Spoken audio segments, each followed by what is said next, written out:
మింగడానికి మెతుకులేదు కానీ మీసాలకు సంపంగి నూనె అన్న చందంగా రేవంత్ తీరు ఉందని మండిపడ్డారు మాజీ మంత్రి హరీష్ రావు.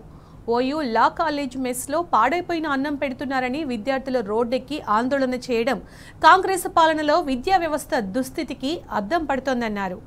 ఉస్మానియా యూనివర్సిటీకి 1000 కోట్లు ఇస్తానని ప్రగల్భాలు పలికిన ముఖ్యమంత్రి కనీసం విద్యార్థులకు ఒక పూట మంచి భోజనం పెట్టలేకపోవడం సిగ్గుచేటని నిప్పులు చెరిగారు.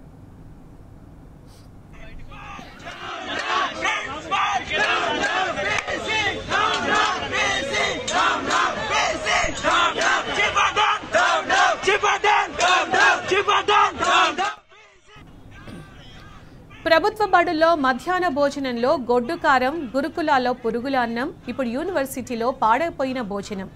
ఇదేనా కాంగ్రెస్ 2 ఏళ్ల పాలనలో సాధించిన ఘనత అని ఎద్దేవా చేశారు.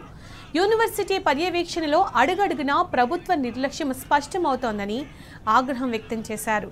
విద్యాశాఖ మంత్రిగా రేవంత్ రెడ్డి పూర్తిగా విఫలమయ్యారన్నారు. ముఖ్యమంత్రి చేతగానితనంతో విద్యార్థుల భవిష్యత్తు, ఆరోగ్యాన్ని ఆగం చేయొద్దన్నారు. ఇప్పటికైనా ప్రగల్భాలు మాని విద్యార్థులకు కడుపు నిండా మంచి భోజనం పెట్టాలని సూచించారు.